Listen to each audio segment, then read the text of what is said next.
8-10 মাস ধরে তিনি indoor meeting করেছেন, যেটা মানে মিঠুনদা নিশ্চিতভাবে কোনো সাংগঠনিক পদ তাকে দিলেও নেন না। এনইসির মেম্বার তিনি জাতীয়, সেটা সম্মান জানিয়ে বিজেপি করেছে, কিন্তু তিনি মাইক্রো লেভেলেও কাজ করেছেন গত প্রায় 1 বছর ধরে। আর এই লাস্ট 3-4 মাস পরিবর্তন যাত্রা বা তার আগে পরে ওনার সভার তো কোনো সংখ্যা নেই। তাই আজকে আমি মুখ্যমন্ত্রী হয়েছি নিশ্চিতভাবে জনগণের ভোটে আশীর্বাদিত।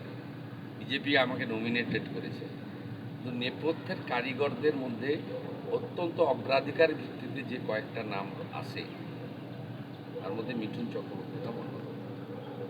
তাই আমার মিঠুনদা আমাকে কালকে বলেছিলেন আমি দেখা করতে চাই। আমি বললাম আপনি দেখা করবেন না, আপনার তৈরি করা মুখ্যমন্ত্রী আপনার কাছে আসবেন। মুখ্যমন্ত্রীকে কি বলবেন? আমি একটাই কথা বলবো, সবাইকে বলছি, এর থেকে ভালো মুখ্যমন্ত্রী পশ্চিমবঙ্গে হতে পারে না। যে মুহূর্তে উনি শপথ নিয়েছেন তারপর থেকে কাজ করছে, আপনারা দেখুন। আপনাকে গ্যারান্টি দিয়ে বলছি, এর থেকে ভালো মুখ্যমন্ত্রী পশ্চিমবঙ্গে হতে পারে না। উই আর অল ব্লেসড, আমরা শুভেন্দু অধিকারী সাহেবকে মুখ্যমন্ত্রী হিসাবে পেয়েছি।